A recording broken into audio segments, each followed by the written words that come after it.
गुआइफेंसिन, टर्बुटालाइन और ब्रोमहेक्सिन जो बलगम वाली खांसी से राहत देता है।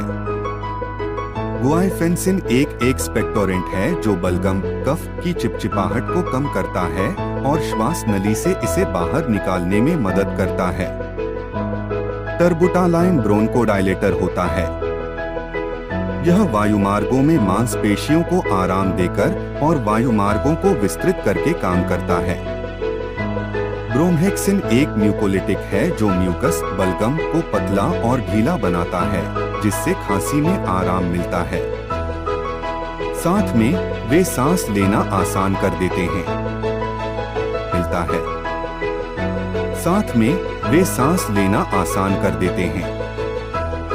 इस वीडियो में हम गीली खांसी के इलाज में इस्तेमाल होने वाले विभिन्न सिरप के बारे में जानेंगे।